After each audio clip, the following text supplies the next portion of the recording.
also like to thank the Chicago Artists Coalition, Teresa E. Silva, the Executive and Artistic Director at the Chicago Artists Coalition. Thanks for working with us a second year. Last year this time, as you reminded me, we had a wonderful program, so thank you. I do not want to forget Catherine Douglas, the Administrative Assistant for the Center, and my lovely student workers, Jennifer Ogomiki and Jessica Williams. So I will now turn you over to Teresa Silva, who will introduce the artists for the evening. Enjoy.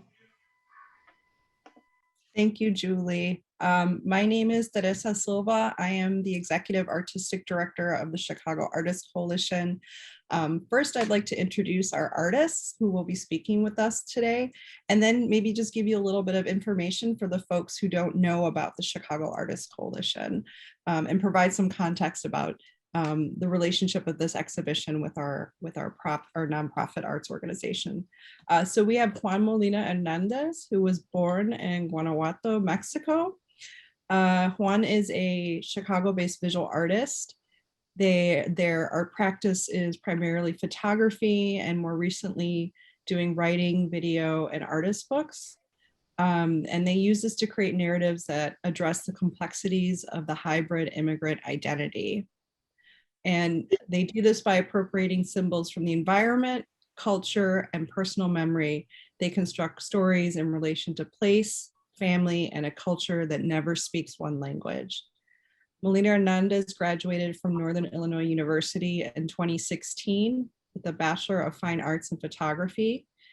In the past, they have exhibited at Acre Projects, Aurora Public Art Commission, Evanston Art Center, Elmhurst Art Museum, Gallery 214, Jack Olson Gallery, North Branch Art Center, Roman Susan, as well as White Ripple Gallery and Company.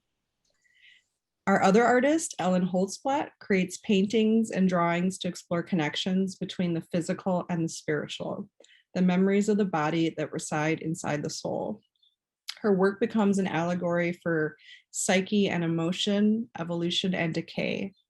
The artist residencies that Holtzblatt has attended in the US and Iceland have inspired the emotive qualities of her recent landscape paintings. Holtzblatt is a Chicago-based artist and has exhibited nationally and internationally with recent shows at the Fermilab Art Gallery, Chicago Cultural Center, Joseph Glimmer Gallery. And her group exhibits have been in the Jerusalem Biennial, the Museum of Biblical Art in New York, and Insel Galerie in Berlin. Holtzblatt earned degrees in visual art and art therapy from the School of the Art Institute of Chicago. And our other artist, Kalen Roach, is an artist from Prince George's County, Maryland, currently working in photography, collage, video, and installation. Born to a civil servant / baker extraordinaire, M. Rhea Briscoe, and firefighter / boxing trainer, the late Bernard T. Roach Jr. After receiving his first camera from his father during his sophomore year of high school, he went on to graduate with his BFA in photography from St. John's University in 2014 and complete the International Center of Photography's one-year general studies program, which is now the Creative Practices in 2013. Roach's work is anchored in the image of his family and questions how this image is created from both the photographic archive and memory. His work explores and reconstructs the physical, metaphorical, and illusionary surfaces of photographs. This process involves obsessively combing through photographs that are in various stages of decay and degradation, while piecing together in details that are locked within each other. Always questioning the representative ability of these photographs in an active attempt to reconcile those unfamiliar surfaces with the relationships, ties, and family histories that exist outside the photographic facades through direct manipulation of them. So I just want to say before I maybe talk about CAC is when Juelle introduced the show to me, I was very moved by the press release and also by the stories of the artists who are going to be talking here today. So it really, really resonated with me, and I think with a lot of you too. But to provide you some context, the the Chicago Artists Coalition, or also known as CAC. We are a nonprofit arts organization. We've been around for 47 years, and our mission is to work with artists and curators who are based and living and working in Chicago.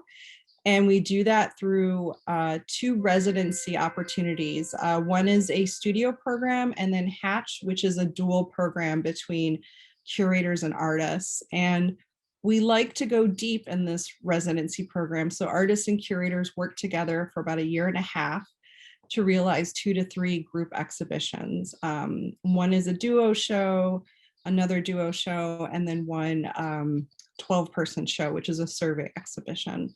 So Juelle has paired together Juan and Ellen for the exhibition, which is Translucent Beauty and Other Guardians, and also has invited Kalen to also be in dialogue about these, these discussions about family and these layers and these meanings that for all of us are so special, but also very, very distinct too. So with that, I will turn it over to Juelle.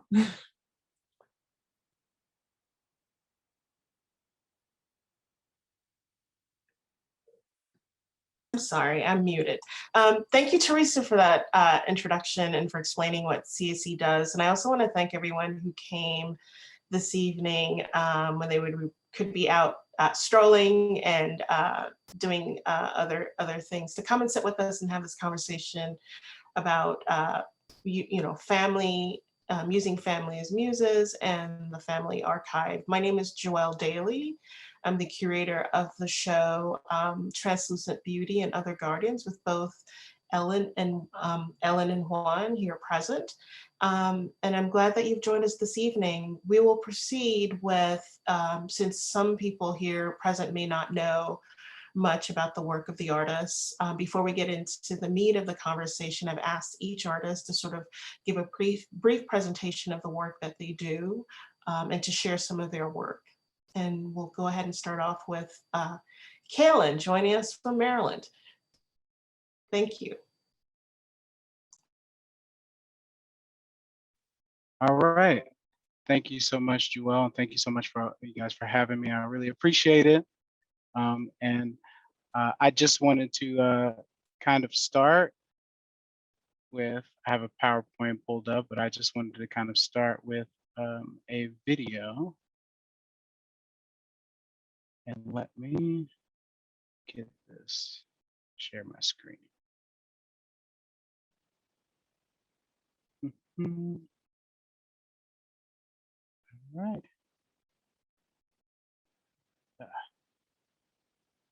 Right, perfect. We all full screen for everybody?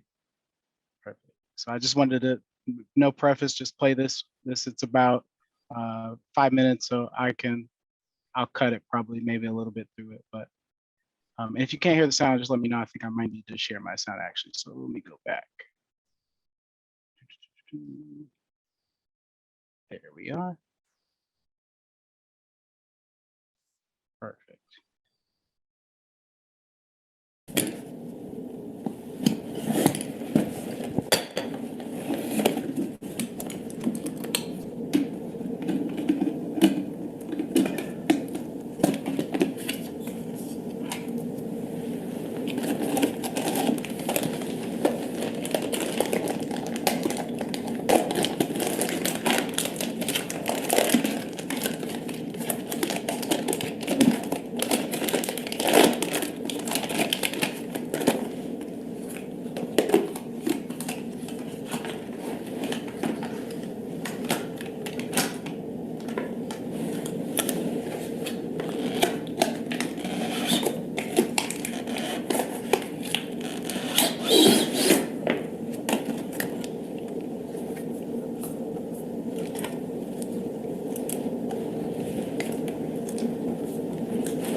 Oh, this is a throwback picture here.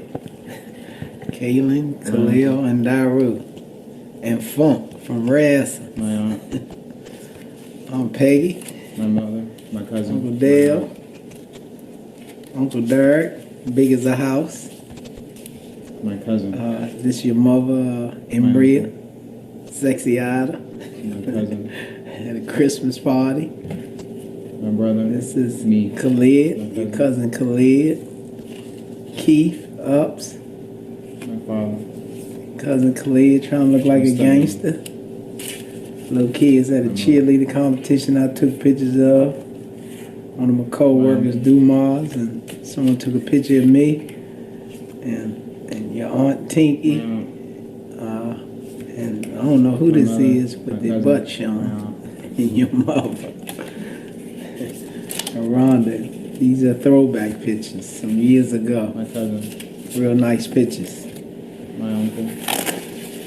That I hid from myself and gave them to my son in my bag and found them inside my bag.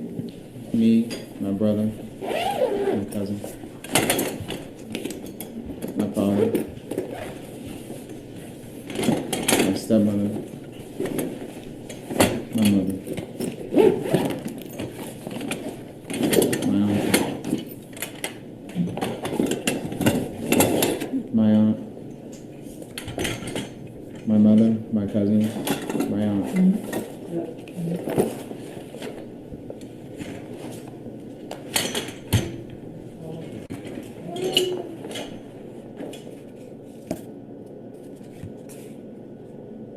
My uncle, my cousin, my brother, me, my cousin, my father, my stepmother, my mother, my uncle, my aunt, my mother, my cousin, my aunt.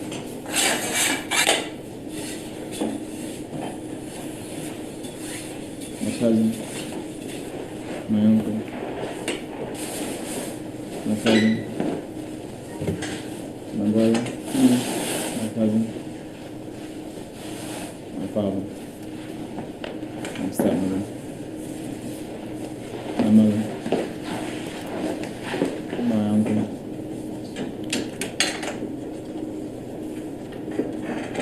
my aunt, my mother, my cousin, my aunt,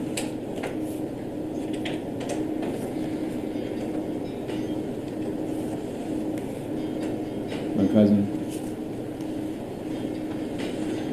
my uncle, my cousin, me, my brother, my cousin, my father, my stepmother,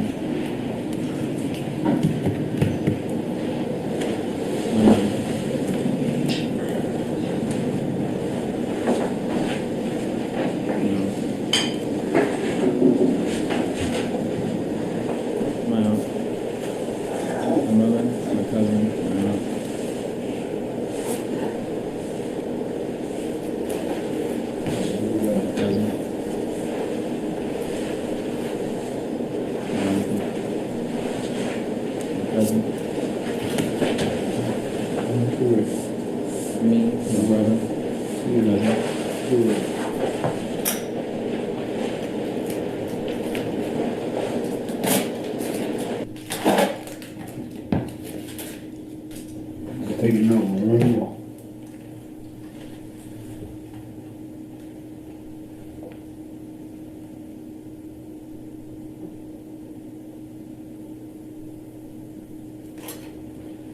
White on three, here we go.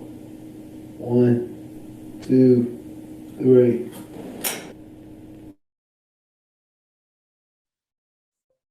Right. So I usually like to show, I like to show that in lieu of kind of like explaining, kind of like the beginning of where kind of I started working with my family.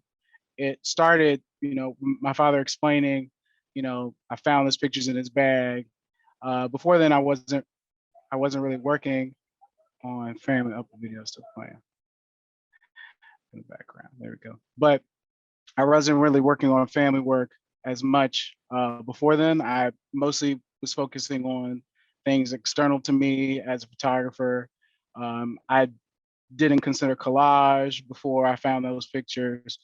So it kind of like spurred a lot of my interest in what I'm doing now and where I continue to go with my work. And so basically the pictures were in a bag my father gave to me with his Polaroid 600 SE. It's a pull Polaroid film camera. And it was his introduction to photography. He used to take pictures at parties and sell these Polaroids for $5 a pop. And these were the leftover pictures. Most of them were of my family members, and from a time like, late 80s, early 90s, and just the fantastical nature of them, and then kind of like really took me. I was taken aback by it compared to like a lot of the familiar history I know that was going on around that time in the family, especially and just the performative nature of it, and the facade of it all was quite intriguing. I kind of wanted to attack that a bit, and I didn't know how to do it. The first thing that came to my mind was, well, if you're so interested in the facade, why don't you kind of investigate the surface you have available, the actual surface of the image. And so that's kind of what spurred that kind of thought. And I'll share my screen again so you can kind of see like where it eventually ended up going. And I'll just talk through it. It's a pretty fast presentation. You're gonna see a lot of images, but it's gonna go really fast. So hang in there. I know I don't want to overload you guys with too many images, but let me share again. No sound. And I'll talk over it.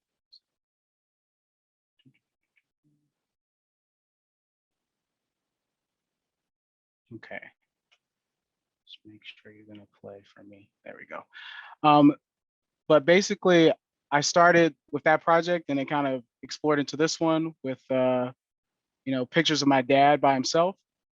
And I started to kind of like look at what he looked like alone, and what I wanted to investigate him more because this was about him. I wanted to look in terms of just like find out who he was in these images. This was a time period before I knew him. And I kind of wanted to see what the surface would say back to me if I, investigated what his past was like, what his relationship with his father through kind of like my relationship with him. And I thought just like, again, the first thing that comes to me, like if and I'll run back again just so you guys can see, and actually I'll just control it myself. We're gonna move too fast. But these are, I just wanted to kind of focus on, let me stop this from doing that. Actually, there we go. And I kind of just wanted to, go through his background and attack. Okay, it's going to continue, so I'll just talk about it.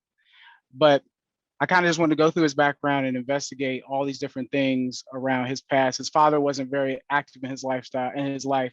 My father was a little more active, but we never grew up together. We didn't live in the same house at the same time. And he kind of had to prove himself to his father. And I felt a similar relationship with that. I felt kinship with that. And I wanted to try and see if like I could build my relationship inside of his relationship to better understand him. And that's just through the surface of images. And that's kind of what this is. And that was the immediate second project after finding those pictures, was I just asked him for pictures of himself and went into that. And this had kind of explored into larger ideas around family and exploring my mother and his relationship, where we just kind of went through just that they were never together, but we were always connected. We weren't a family torn apart, but we weren't a family that was supposed to be, a cookie cutter nuclear family. So I wanted to explore what their relationship looked like through these images and kind of, dive deeper into, just, what I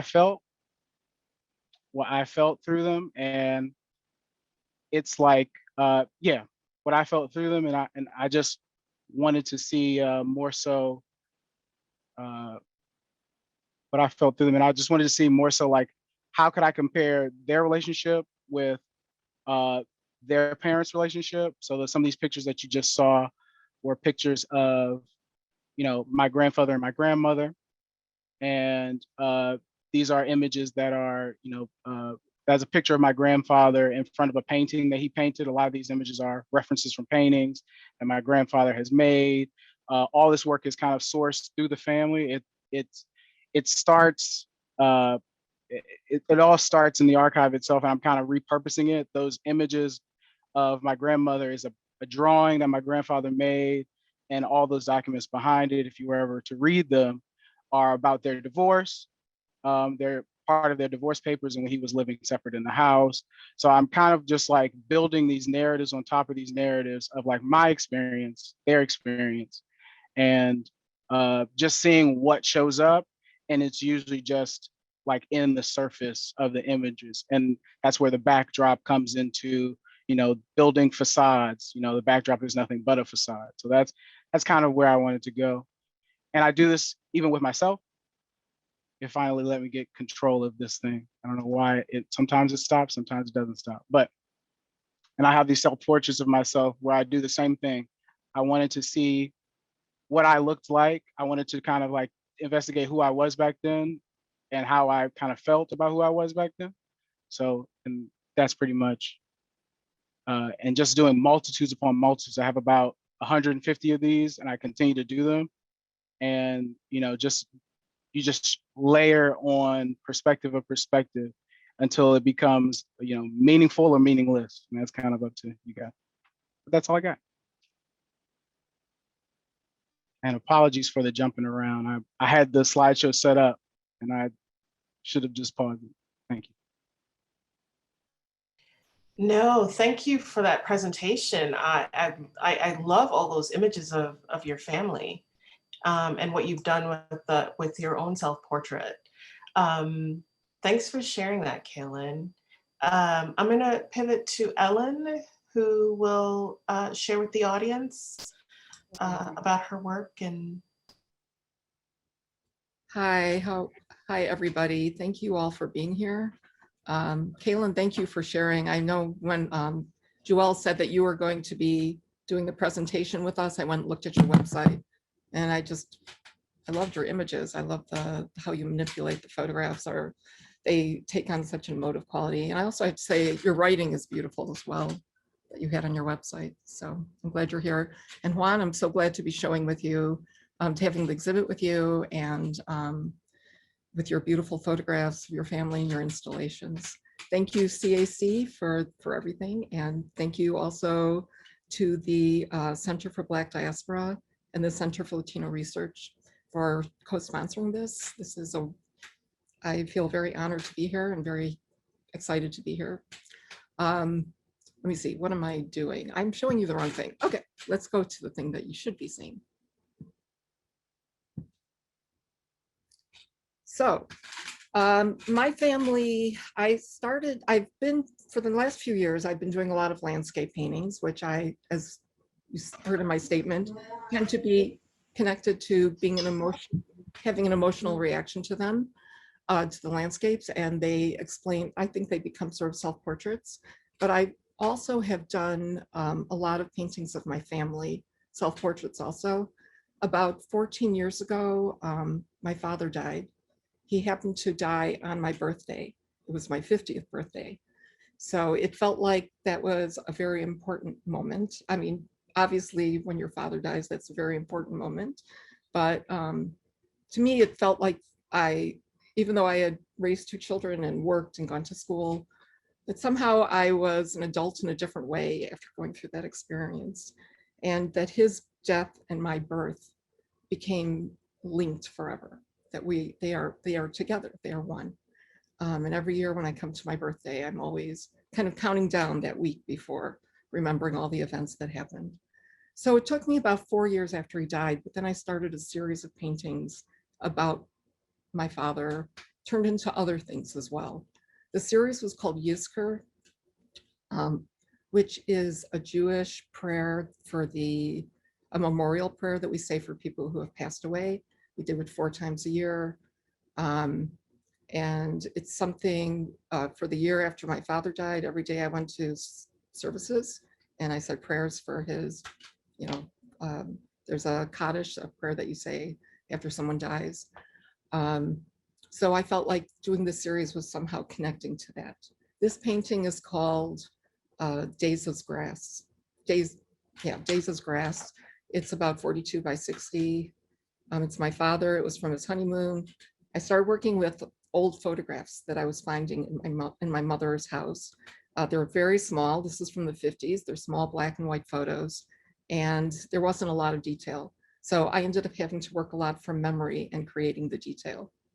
By the way, that bird was not in the photograph. I've been asked that. So. This painting is called In the Refuge of the Most High. And as part of the series of Yizkor, I started working not just with people who have passed away, but also with a different kind of memory, the memories of events that I was never at. But it's sort of a collective ancestral unconscious, things that happened before me, things that I have no conscious memory of, but that I feel have impacted my life. They affect me emotionally, they affect me psychologically, and I feel that they get passed down in families. For example, my father's father, his father, so my grandfather, my great-grandfather died when my grandfather was very young. His mother had remarried, and the stepfather only would take one child, the daughter. So my grandfather was put in an orphanage. The new family went on to live together, to have more children. My grandfather lived in an orphanage for his entire life. And I feel like those kinds of events that happened definitely have an impact in the future generations as well. This one is called 7 Blessings. It's from when my parents got married. There were not birds on the table either. I also use a lot of birds in here. The birds take on a special significance for me. I used to have birds, and the birds considered me a member of the flock, which I considered a great honor.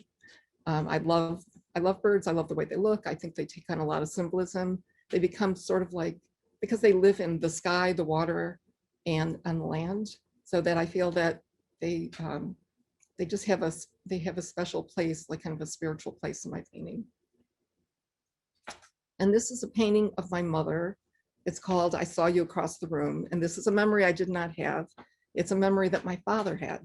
And the year before my father died, he would share with me that when he met my mother, it was at a dance after World War II. And he just saw this woman across the room, because I saw her across the room and there was something about her. And he never really talked about it that much before, but that year when he was becoming so dependent on her, he just would, every time I would see him, we'd take him to a doctor's appointment, he would talk about how he saw her across the room. And I just thought it was really beautiful. And there was this photograph I found of my mother, and she just looked very free and happy. And it didn't resonate with my memory of her when I was growing up, because she was very worried. She was always a very worried person.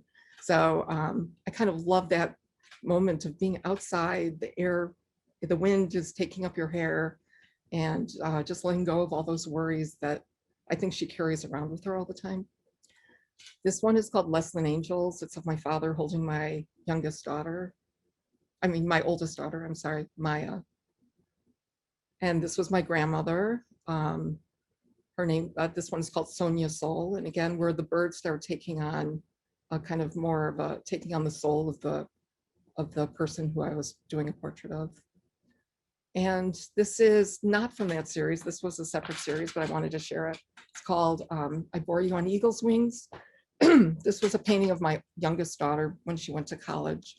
And it more was dealing with the feeling of a different type of separation. So it's not a death, but the separation of when a person becomes independent and she can choose whether or not she's going to let me in her life. And you're not the person who's there with her all the time and responsible for her.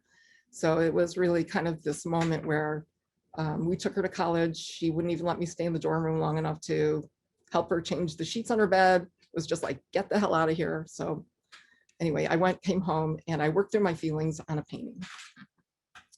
This is a painting of my mother again. By the way, my mother did ask me, well, anyway, this was a painting of my mother when she was a child. And we have very few pictures of her when she was a child. And most of them, she just doesn't look happy. She looks older than she is. She looks like almost like an adult on a child's body. And there was one time she used to come over. She would come over sometimes when I'm cooking, and she always wanted to help, but I don't always have something to give her to help. So one time I said, I don't have anything for you to cut up.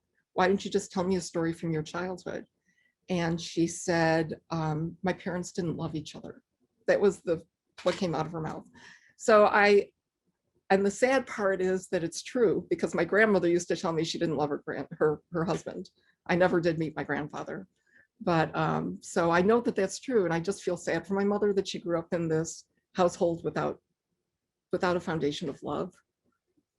So that brings me to my current series that I've been working on this is the series I've been working on most recently. And these are, some of the pieces are in the show Translucent Beauty and Other Guardians. This is a drawing, one of the first that I did of the recent ones for my mom. Is my mom, now she's almost 98, and she was living in an apartment by herself and she was very isolated. And my sister and I were trying to get her to move. It was not a great apartment, there were cockroaches, and she just refused to move. And we didn't have power of attorney or anything to force that to happen. So it was a drawing kind of in response to my sadness that she was isolating herself and not showing love for somebody, not trusting the people who loved her and were there for her the most. And so some of the things I started dealing with were the issues of my relationship with her. I'm going to be going through these. I won't go into too much detail, but I've been just basically dealing with my relationship with my mother, how we interact with each other, developing my understanding how my relationship with her affects my relationship with myself, and with my relationship with aging, her relationship with aging, my sadness sometimes at seeing how difficult that process can be. And some of these, I do want to just say, a lot of my paintings are titled after a biblical text called Song of Songs, which is this very sensual text. It's about two lovers and they meet and they want to have sex and they talk about it in all these flowery terms. So I started titling my mother, the paintings of my mother, because I feel like as people get older that they start to become invisible and that we don't give them the same kind of understanding that this is a person who has needs. This is a physical being who might want to be touched, who wants someone to talk to them, who we just tend to start to dismiss that person.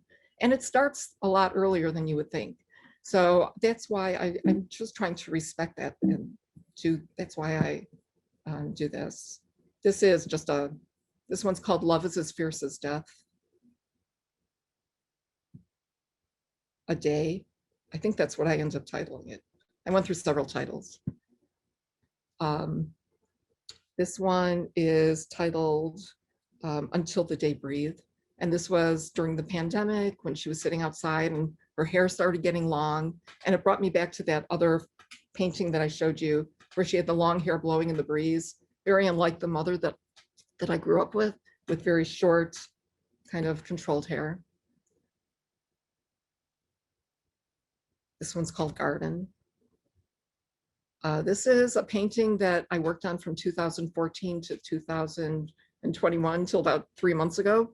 And I didn't work on it the whole time. I thought I was finished with it about 7 times. And I keep coming back to it. It's one of those things that, I don't know, what did I, no, this isn't the one I call the painting of, there's one I have that's like referencing Dorian Gray, because it just keeps evolving into something else psychological.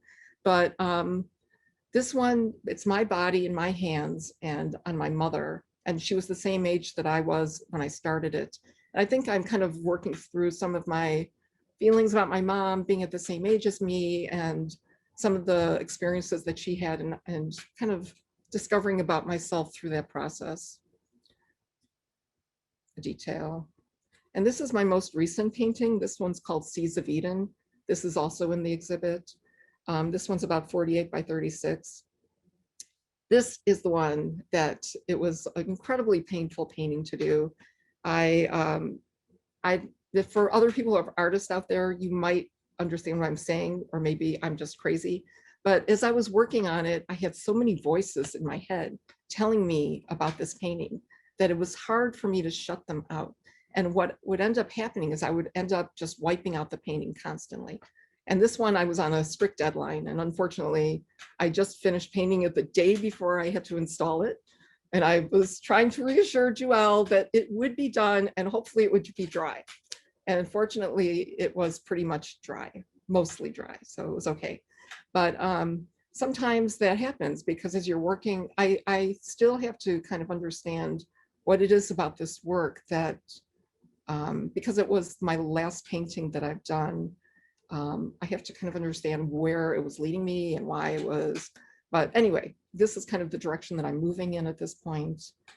Here's a detail, and thank you very much for listening. And I'm looking forward to seeing Juan's work and having a conversation with you. Thank you. Thank you, Ellen.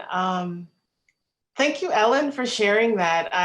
I've learned some new things about your work tonight that I haven't heard from some of our conversations too. So this is really great. Some new information, especially about the paintings that are not in the show, but the earlier paintings that you show, and they're absolutely stunning. Her paintings are just amazing. So. Can I just say one more thing? Because I Sure. didn't have it on here to say, and then I went through all my thank yous and I forgot to say, mostly I'd like to thank you, Juelle, because the experience of working with you as artist and curator and as friend, I've really enjoyed getting to know you and shape all the inspiration that you've brought to me to help me through this process. So thank you. Thank you, Ellen. Thank you. I wanted to then pivot now to Juan, the last artist here who's gonna talk about their work. Juan, you have the floor.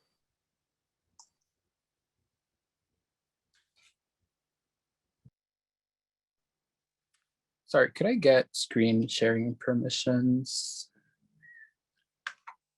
Sorry.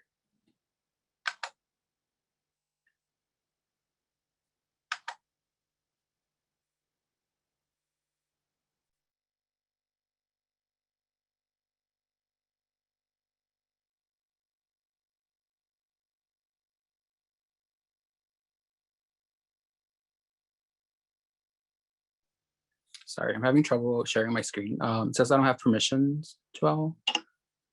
I'm sorry, Juan, I just gave you permission to share your screen. Let me double check real quick. Let's see, because you show up a couple times, right? Let's see. Yeah, should be screen. Let's see. I apologize. Are you able to do it now? Or no? Let me see. Zoom can be crazy. Let's see. I think I got it now. Okay, you got it? Okay. Yeah, give me 1 second. And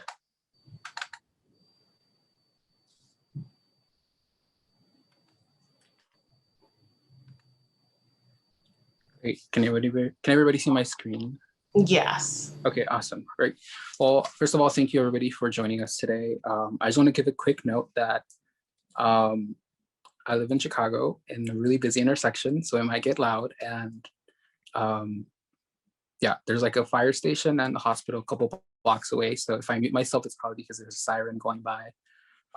Yeah, so I just wanted to share some of my work that I think kind of deals with ideas of family and like archive. And so I think I pulled some images from past bodies of work, just kind of to put the current work in a little bit more context, so I'll just start out with this body of work which I call When You Leave, which is kind of a body of work that explores ideas about like being an immigrant, right, and migrating, and so explores ideas of belonging and memory and nostalgia and family.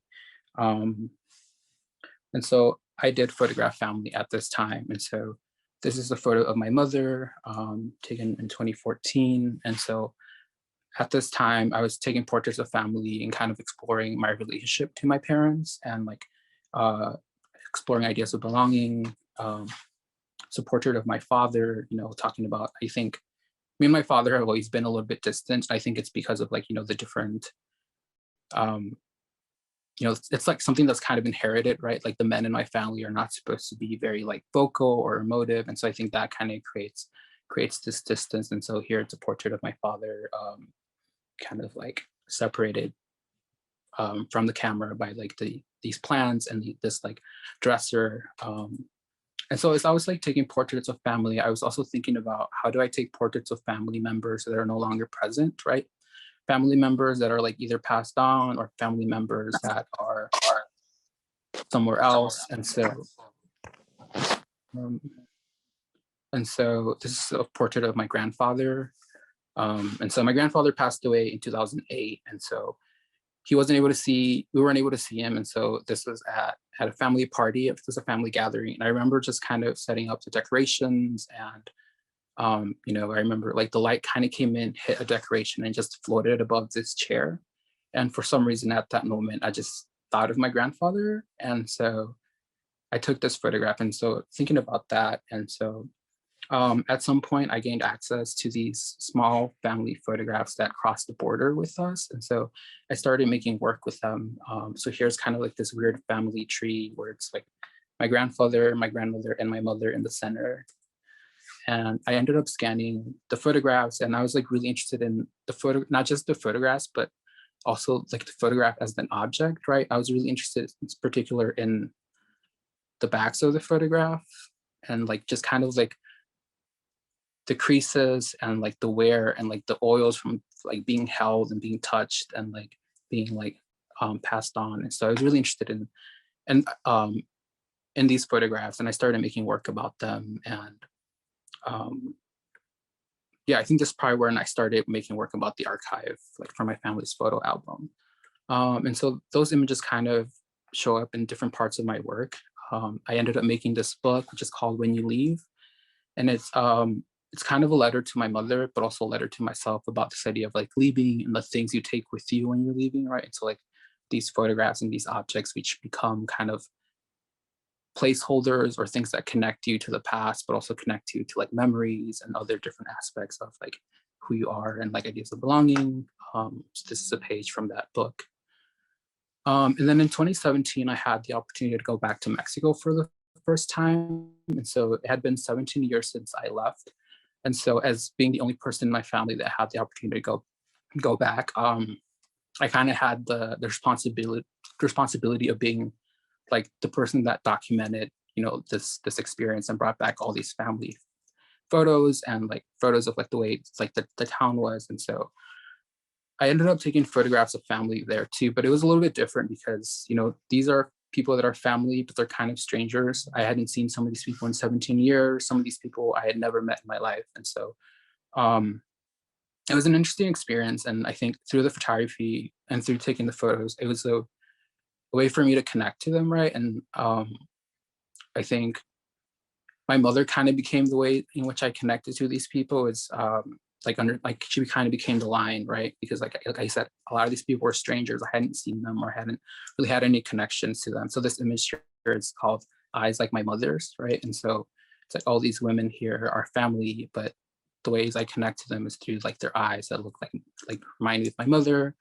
You know, my mother's mother, which is another, you know, kind of alluding to that connection. And like I said, taking photographs as a way to connect family.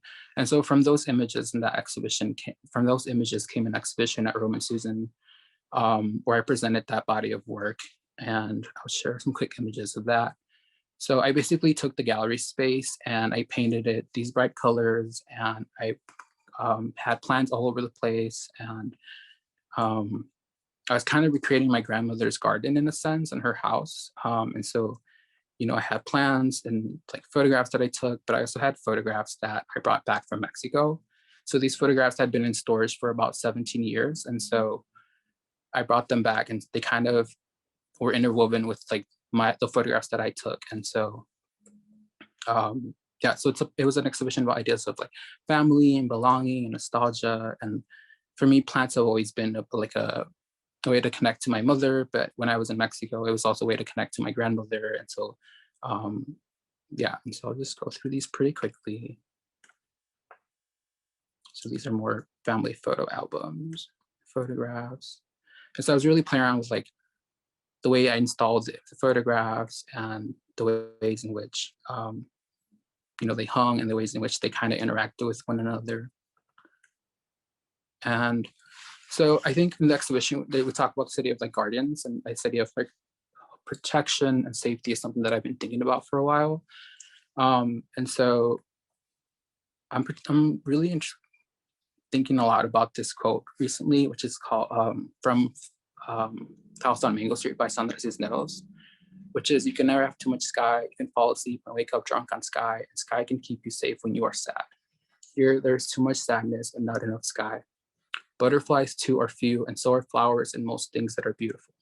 Still, we take what we can get and make the best of it. And so this quote kind of always comes back to me in the idea of like, you know, protection, safety, and also like the idea of like beauty.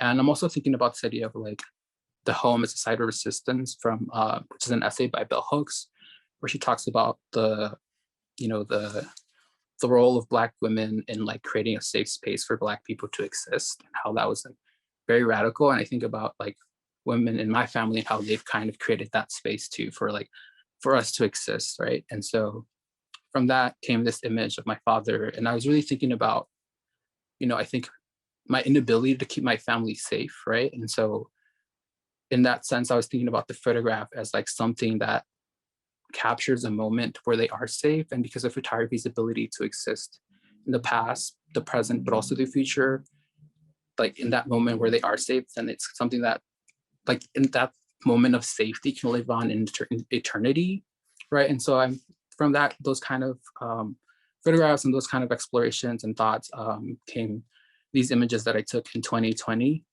And so I'm thinking about ideas of like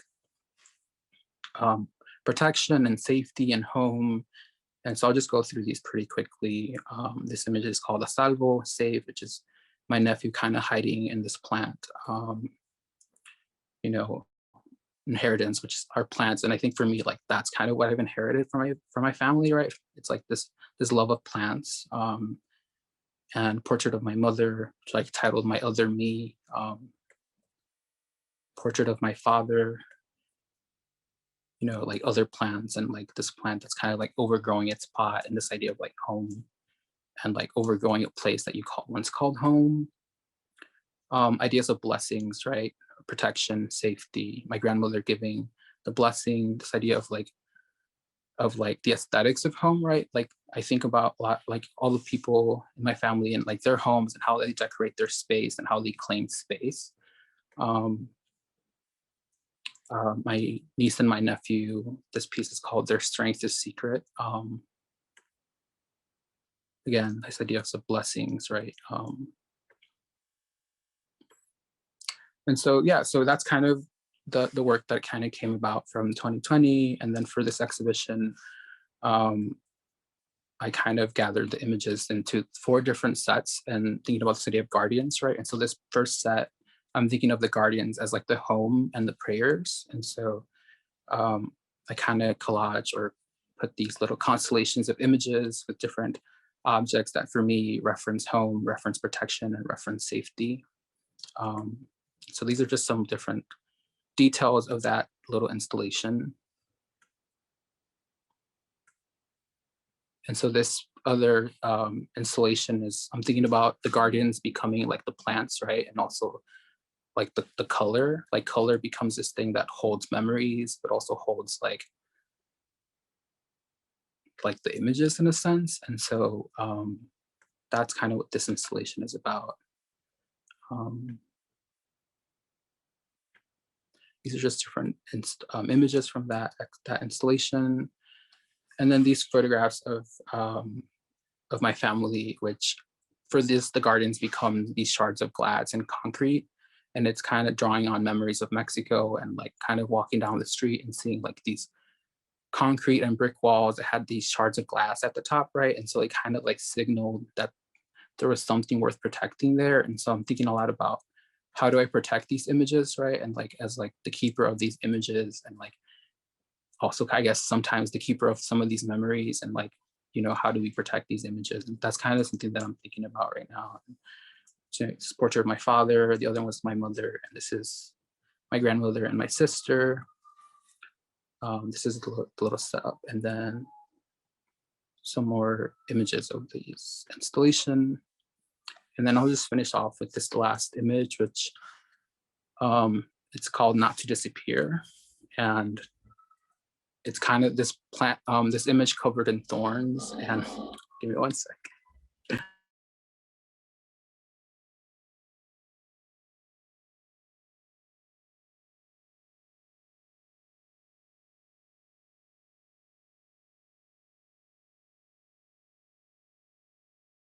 Sorry, there was a siren.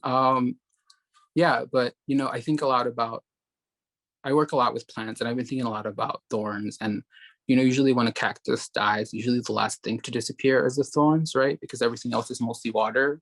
And so I'm thinking about this idea of like, how do you keep something from disappearing? Or when someone's gone, what are the things that are left, right? And it's the photographs and the memories. And so I'm kind of combining these two things, like these thorns, which are the last thing to disappear from a plant, but also these thorns that like protect the plant, and I'm kind of using it as a way to kind of protect this memory and protect this image. And so, yeah, that's kind of the work that's currently up at the exhibition. And thank you so much for your time.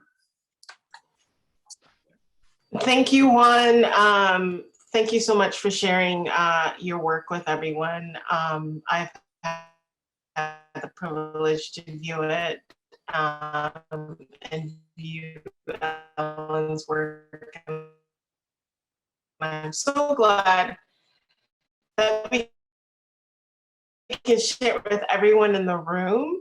I didn't want to answer period without the work, so they can know what we're talking about, and also have comment to make about the work itself. So I wanted to plunge in. I know everyone presented, and I think it was crucial that all you heard directly from the artist's mouth. But I had some questions that I wanted to ask to all three artists, and then I'll allow time for folks in the audience to ask them questions as well. And I'll just jump in right away with my first question. Any of the three artists can decide if they want to take that question or not. But the first question for me is your artwork always driven by autobiography and family history? Does it have, it seems to me from your presentation, there seems to be this element of an origin story built into it. And I'm wondering how, you know, artists, you know, do paintings and photography of other people that aren't family members. What is it about the process of doing this? Is most of your work driven by autobiography for the most part? And what role does that, how does that function for you? Anyone can answer this question. And you probably have to unmute yourself to answer it. Go ahead. I'll just say that I also do other things than portraits. So, but I think that everything that I do is somewhat autobiographical because it's the only thing I really know anything about, which is kind of sad because I really know so little about myself. But you know, just that like the 3% that's above the surface and not in the conscious. But yeah, I think everything is autobiographical. Right, right. Did Kalen or Juan wanted to weigh in on that? I can hop in. I agree in a sense. It, you know, I think the origin story was the kind of just, it helped me look in that direction because I just never considered it. But, you know, but when it clicked, it just made sense because, you know, it's autobiographical, but it's more just kind of like an exploration of just, you know, a bunch of the stuff that the family's done. My grandfather was a painter, blues musician. My father was a photographer. My aunt was a painter. And I knew this, you know, all when I started photography. It was a part of what made me choose, you know, photography to like, you know, to dig into. And when I kind of like stopped running from it, it just, everything fell into place. Yeah, I think for me, I think everything is kind of autobiographical or personal, right? I think even when it's not, I think if you peel back the layers, you find out that it is, right? And so I think, yeah, I think everything for me is very personal, and like even when it's like layered, it might be like a bottom layer, but I think the personal for me is always present in my work. Yeah. But then, I mean, if the work, if the work can be personal, but I'm sure that the work can also have universal messages that anyone else who view the work, whether they're related to your family or not, can find a thread that they can connect with. And I'm wondering, what are the advantages and disadvantages of using family members? And the reason I bring this up is the representation one creates a desired narrative that you'd like to have of your family, one that one wishes for, and so therefore you paint that story. And so how would you say you're able to be objective or subjective in this process of doing that?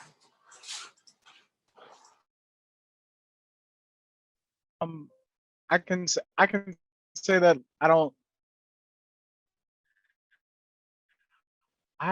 it's a balance of, you know, for the comfort of your family members more so than myself, you know, but just in terms of how much you show and how much you don't show. I don't I in terms of like, you know, writing that's peripheral to my work, I tend to keep it very kind of, it doesn't dive too much into, you know, the exploration of our family dynamic. I kind of want to leave that up to the viewer a little bit. But I don't to dive into like, you know, fighting with objectivity or subjectivity. I think I'm more interested in what's there, like finding what's there. And if it's more of a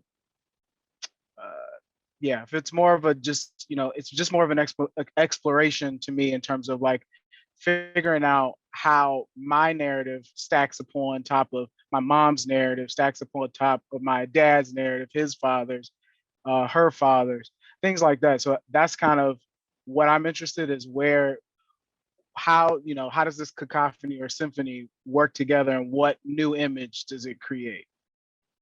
And if it's objective, I wouldn't know, or subjective, I wouldn't even know.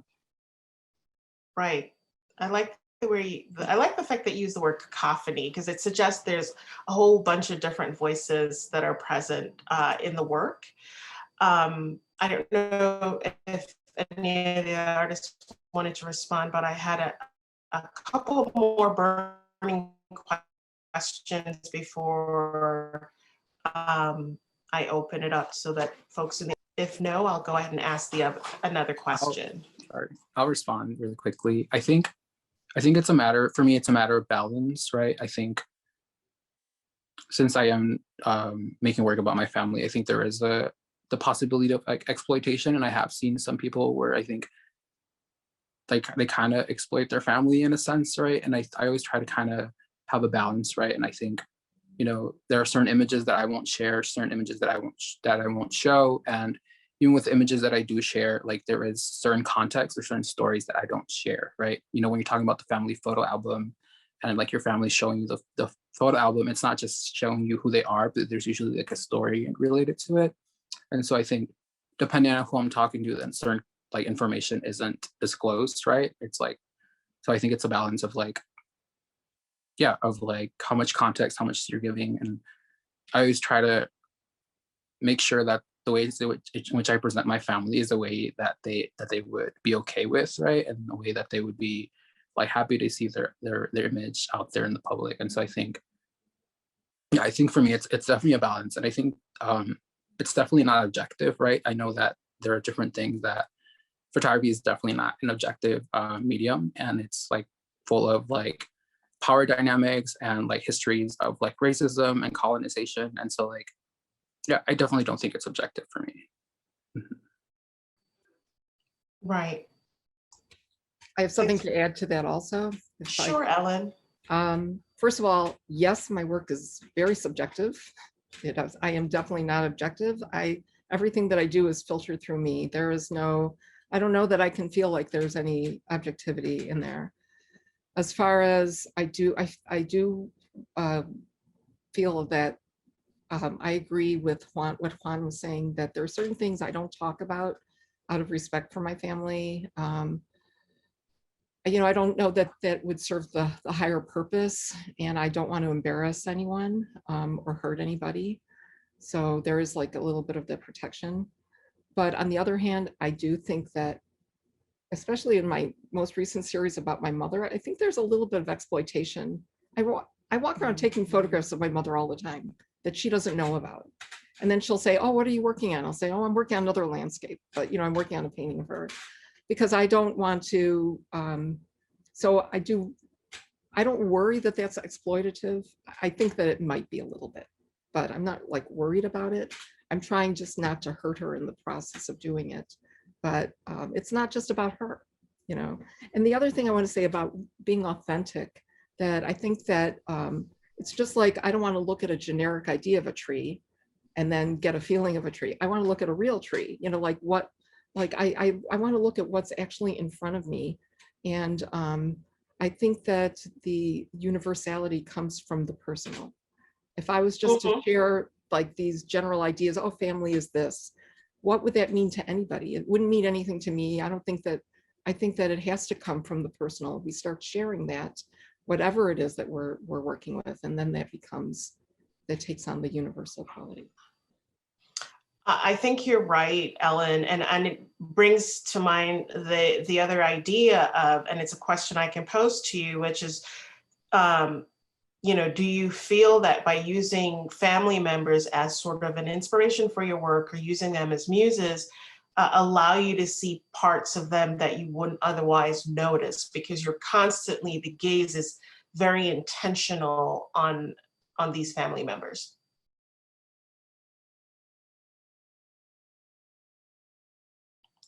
Anyone can grab this. I'll grab it. Yeah, I think the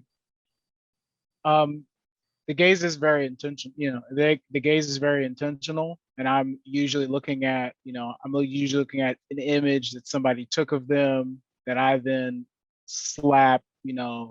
I throw a lot of my baggage on top of directly, like from my hand, or and.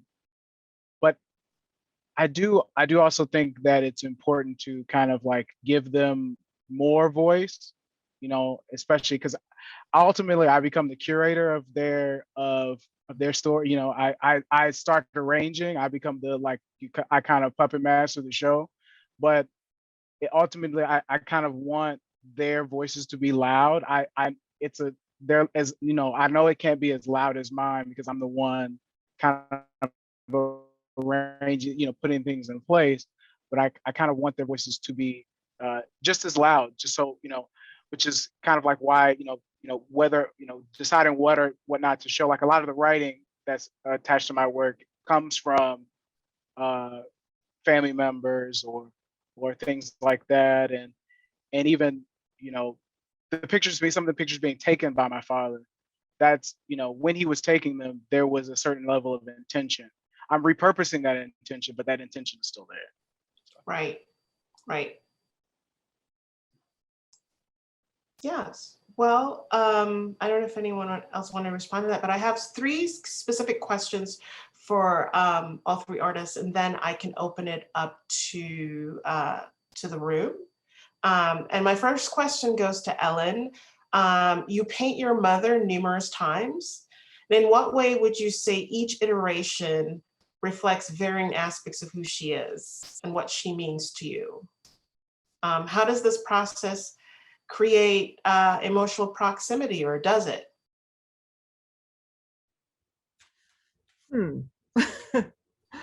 I don't know. Yeah, I guess there's some emotional proximity that I get from painting my mother. It's in some ways, it takes me away from emotional proximity though, in some ways, because, or at least it takes me from physical proximity, because like, for example, when I was working on that last painting, I didn't visit her as often, so it was funny. I would be like, oh, I can't visit you this week because I'm so busy. But what was I busy doing? I was busy doing a painting of my mother. So I don't know. I feel like there's this like kind of like the irony of it. Yeah. Yeah, I don't know. Maybe I'm not. I'm not so sure that it does that. But I do feel like it's each painting that I do of her. Obviously, there's something I'm searching for. And I think it's, I can't tell you exactly what it is because I'm searching for it in a very visual way, a very unconscious way that, I'm not like going in saying, this is what I'm going to solve with this painting. This is what I'm going to understand. But I think that ultimately I'm looking for a relationship with her that, I don't know, that I can carry with me. I'm always hoping for that something that I can have, these memories, and that'll be positive or that will, but I think that it also comes to something real and trying to have a relationship with myself in the process. I don't know. I feel like if I don't understand my mother, I can't understand myself. And if I don't love my mother, maybe I can't love myself or I can't understand myself. That it's like, that's something that I'm honestly searching for. So. Wow, that's very poignant, Ellen. It's very poignant. Can I follow up with Ellen on that same, in terms of the pictures? Sure, absolutely. Go ahead. I noticed that they're painted in blues, different shades of blues. Is there a reason, or am I just attracted? It just seemed like all of them, I was noticing that color. There's blue in some of them, and some of them I think there's less blue, but sometimes, I'm not sure that so the ones that I think of like as having a lot of blue, like there's that one that was like a lily among thorns. I used a landscape of Iceland. My mother's never been to Iceland. I was in Iceland, but it's like, I'm always searching when I'm thinking of landscapes or places where I'm gonna paint. I look for something that I have an emotional connection to. And honestly, I found out that I don't really emotionally connect to sunny skies. I connect more to the things that feel darker, that kind of make me uncomfortable in some way. So you wouldn't think of blue as being that, but that's the only kind of thing I can kind of maybe connect it to. Thanks for answering that. Thank you for the question. I'm going to open up questions to the room. I just have just two quick questions. The second one is for Juan, and it's about creating an environment. Seems to be very important to you because much of your photographs tend to be a constellation of things. In what way do you find this vital to present them this way? Why do you deem all these other elements just besides the photo as sufficient? Without the plants, without painting the walls, why is the environment so crucial for you? Well, I think it's a mixture of things. I think I'm calling back on memories, right? Of like when I see photographs in my family or in other family members' homes, they're not isolated in just like a white wall. They're surrounded by other photographs and they're surrounded by other items, plants, like knickknacks. And so in that sense, I think bringing those items into like a gallery space kind of it's referencing that, right? It's referencing the aesthetics of homemaking, but it's also like me taking up space, right? It's like me going to like this white cube gallery and like taking up space with like colors and with like plants and like, yeah, I think kind of I'm more interested in like creating an environment than just showing the photograph there, because the photographs don't exist in a white wall. Like that's not the way that they would exist in my home. So I don't want them to exist in that way in the gallery space. So Right, right. Yeah, That's- and I want to also follow up with Juan, that because if you'll see my aloe vera showing itself, showing out, and my plants, and so like it was very your art was very familiar to me. The colors, even the way your plants are behind you, it reminds me very much of my home and my family. Of course, we're from Belize and Central America, which is right next door to Mexico. So those themes are, it feels like it's running through, and it's very, very familiar to me. It was very comfortable. So I think I'm glad that you answered that question and that Joel asked you, because one of mine was like, well, what is it about the plants, right? Because the plants have all these different personalities. I love the one where you have your father behind, you know, the arch, and that's how it looks in my house too, where when you come in, the plants sort of take over and hide things. So thank you for that. So I don't think it was a question, it was maybe more of a comment. No problem. yeah. And my last question goes to Kalen. I noted that you chose to add paint and other elements to your photos, kind of similar to the question I asked Juan about other elements. Is the photo enough? I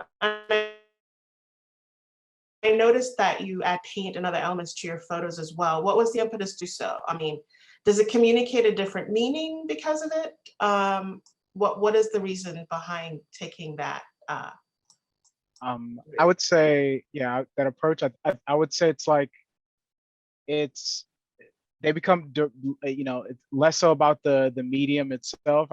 It's more so just about the direct annotation. Like I'm annotating the archive with, you know, from my hand, you know, because I've used paint, bleach, markers, I cut, I scrape, I dig at, you know, it's more about, I build up the surface, I take away the surface, you know, it's more just an annotation. It all becomes an annotation in a weird way where I'm kind of going in on top of it and just directly engaging. So it was just a way to physically, you know, be involved with the image itself. And I felt like photography wasn't enough. And even when I do bring more, you know, photography like into just like more just, you know, me taking the image or an image that hasn't been collaged or, you know, directly interacted with, it becomes how do I engage this in a way? How do I annotate it in a different way? Even with this picture behind me, it's a painting that my grandfather painted that sits above our mantle, and I've taken it and I've made it a backdrop, like an actual photo backdrop. So, you know, it's kind of, you know, so I've kind of done it the opposite with the painting. I've made it into a photograph. So that's kind of, it's a weird thing for me. I just kind of like flipping or combining the perspective, or, you know, on its head to kind of see what pops up and how you know, how then when somebody has to engage with it now that they see these things, the marks can be, you know, tender, they can be quite intense, and so can the actual medium itself, or the way that I apply the annotation can be tender or intense and stuff. So that those are considerations as well when I'm picking and choosing. But anything I get my hands on, because it's, you know, it's all about what at the end, what the surface looks like. Got it. Joel, we were kind of thinking the same way and looking at it in the same way. And there's a word that just sort of, because I think the first thing that when I first saw the picture, I was like, oh, what's that? It's something black, like a black blob. It's mud. And then you kept going and kept going and you kept explaining. And then the word that popped in my head was palimpsest. You know, like these, they used to take the old scrolls and, you know, use chemicals and stuff, right, to get rid of the past writing and knowledge so that the new scribers could write on top of it. but the original was never totally erased. There's that ghostly presence that's there informing, right? And so you have this old knowledge and new knowledge, old experiences and new experiences. And so that's what came in my head. I'm like, did you know you were doing that? So that's what I think when I think about your photo. So it's amazing. Yeah, absolutely. Yeah. Absolutely. I That's think very each true. artist just brings just amazing depth to talking about the archive and talking about family and how you do that. Yes. So absolutely. thank you. So I have more questions, but I'm going to open the floor for folks in the room who wanted to ask questions to the artist. You can send the question in the chat. Apparently, the way it's set up, it comes directly to me, and I can read it out so that the artist can respond to them. So is there anyone who have another question? If not, I have a few others. I just don't want to monopolize the conversation or the posing all my own questions. So feel free to drop them in the chat. While people think about the questions they want to ask, I guess in the meantime, what I'll do is it's just using the idea of, you know, your work is, how do you feel you're being a witness?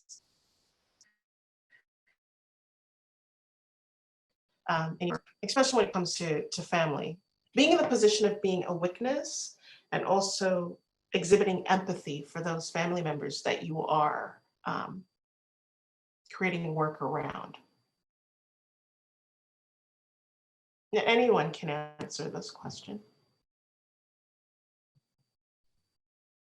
I'll hop in again. As a witness, more of a witness is like, you know, when I do engage with my family members to find out, because I'm not just, you know, I have to go to them to get these images and kind of like sit down with them and go through them to better understand them. Sometimes I engage with them more so like sometimes I go in blind, sometimes I don't, depends on the project or this specific set of images more so. But a lot of the times it's just the stories that, you know, that they can tell me and that, you know, they can share about this specific image, or just like in the video of my dad, where I've went to him and he can tell you about those pictures. Those pictures were taken before I was born. All I can do is tell you who's in them. So that, you know, you kind of like, they hold a lot of the more of the story with these pictures that are in the past.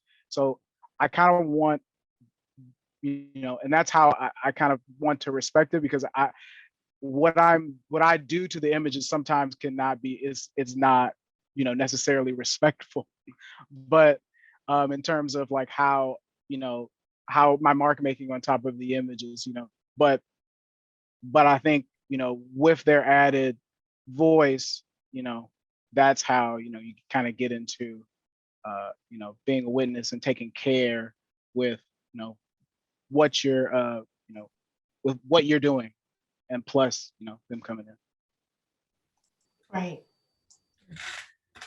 You know, when I think of the word witness, so like being a witness to something, there was this movie that I saw many years ago called Wings of Desire, about these angels in Berlin. And it was interesting because they would witness things, but they were not, their existence, they couldn't interact with what they were witnessing. So like, that's kind of like the first thing that comes into my head when I think about witnessing. Like, is it that you're just sitting there and you can feel, you can empathize, you can maybe even make your presence known, but then you don't make everything okay, you know? So when I think about like how I am with my mother, that I can't be that, you know, I went right there, but that's not the witness I can be, because she's 98 and it's, you know, it's a relationship, and it's sometimes messy. And so I feel like when you have like a relationship with someone, that's messy. Being a witness, it's like you're really not, it's not being a witness standing back, you're an interactor, you know. That's It's right. so that's kind of how I view it. That's right. That's right. That's very true. It's hard to, we go back to the idea of being objective, and that goes back to the whole question I posed earlier about being objective. How can you be an objective witness if you're so emotionally tied to the, like, one of the reasons I named this talk or Muses is, you know, the complexity of walking through the minefield of those sort of complex emotions we have with these family members that we are trying to present and share with the world. I wanted to see if anyone had dropped any questions in the chat. No one has, so I will go ahead and continue with the other questions that I didn't get a chance to ask.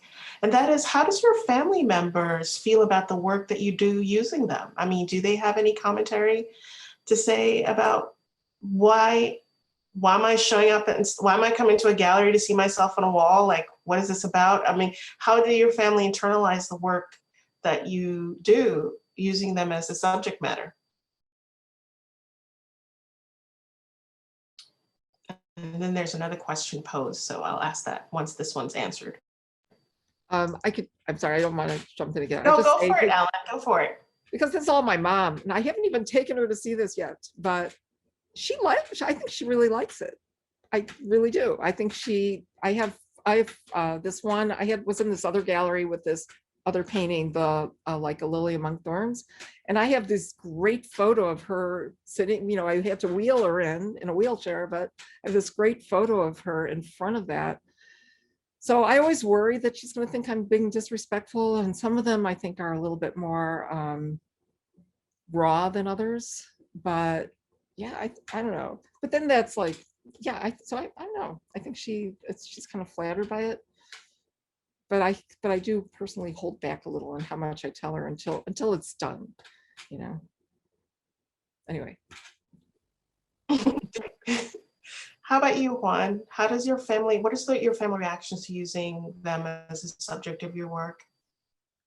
They don't really say much about it. I mean, they've been to like my exhibitions, and I think it's because like they feel like they don't have the language to talk about art, right? And I think the gallery space is usually like a very like elitist space. So I feel like yeah, they don't really know how to talk about it, but I can tell just kind of like on body language that I think they kind of like it, or that they're kind of, that there's like a level of like enjoyment, or a level of like seeing their photograph, right, be something that is like up on a gallery wall, or something that I choose to make work about, right? Because I think as artists, we get to choose what we think is important to make work about. And so for me to like say, this is important, this is worth making art about, I feel like there is maybe like a level of like, they acknowledge that. And I think that's probably like a good feeling, but yeah. It's good. How about you, Kalen? How does your family react to you using them as muses in your work?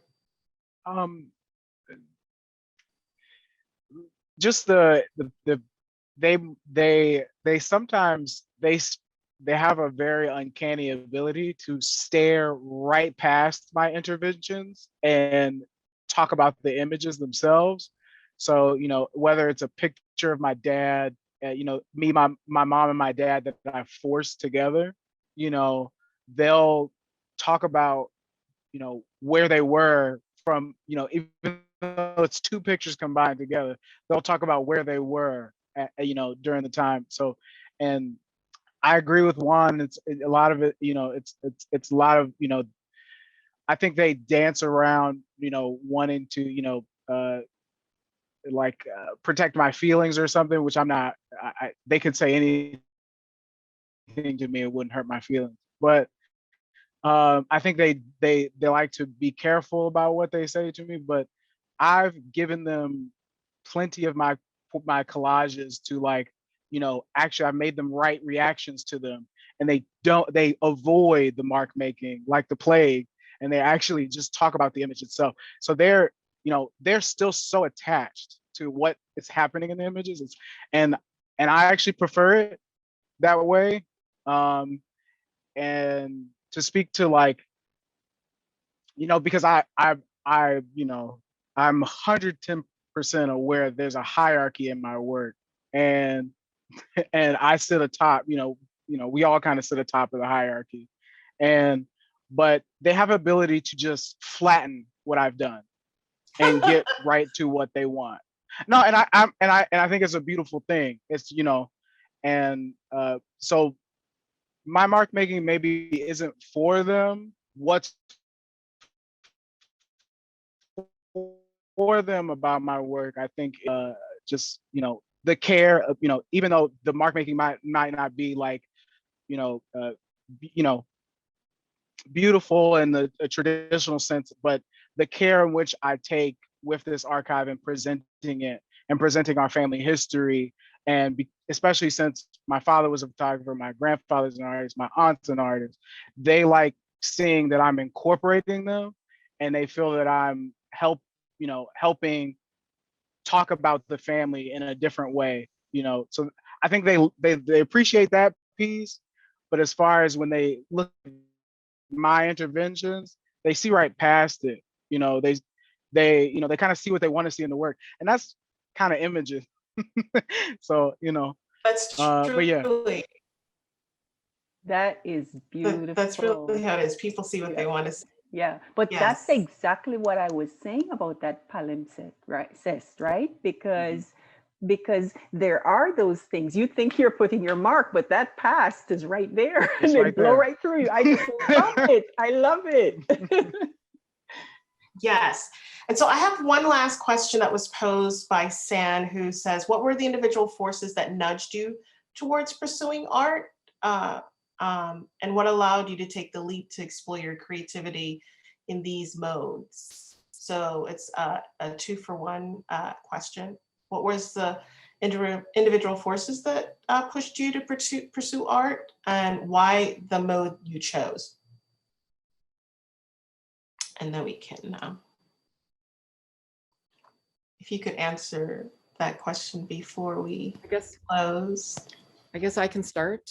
When I was, this is going to sound a little weird, but my personal mythology, because I think we all have a personal mythology, is that when I was, and I do have a memory of this, so it's real, it really actually did happen.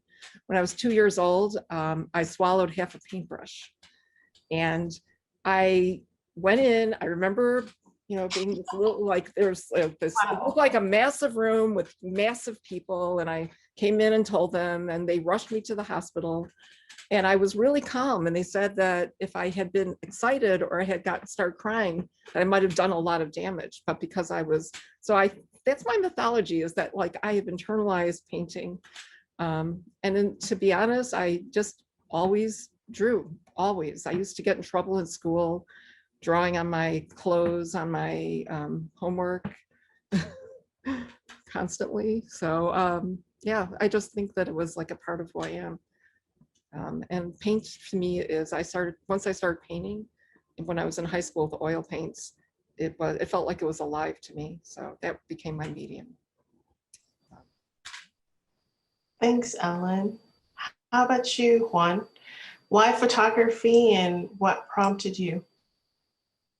I think I've always been an artist, right? I think we all start as artists, but I think it's at some point we grow out of it, right? And like we don't do art anymore, we don't paint or whatever. But I think for me, I never grew out of art. And so yeah, I think I never grew out of it. And I think as like an immigrant, there's like a lot of pressure for me to like, as like a child of immigrants, there was a lot of pressure for me to do like something that was like business or science. And I ended up doing art. And yeah, for some reason, my parents were always very supportive, right? My father was also like his family is also very artistic. They're more on like the music side. And so I think it's not necessarily like what pushed me. Like there wasn't necessarily anything that like, I guess compared to other people, there wasn't something that stopped me, right? I think compared to other people, there are certain things that stop you, but I think my family has always been very supportive. My father would go to my art shows in high school and stuff like that. And as far as my medium, I actually started out with drawing mostly, and like then I did a little bit of painting, and it was in high school when I started doing photography. And I don't know why, I don't know, there's something about photography that I kind of just stuck with it. But I think more recently it's like it's evolving, right? Like it's almost looking at sculpture, because I think there are limitations to photography. And so right now I don't really, I mean, a lot of my work is photo based, but I think it's more installation based that it's moving towards. So yeah. Thanks, Juan. How about you, Kalen? What prompted you to do photography and art and why photography? Did you hear the question? Yeah. So why photography? And what started me? Yeah. What started me, and then why photography? Yeah. What started me?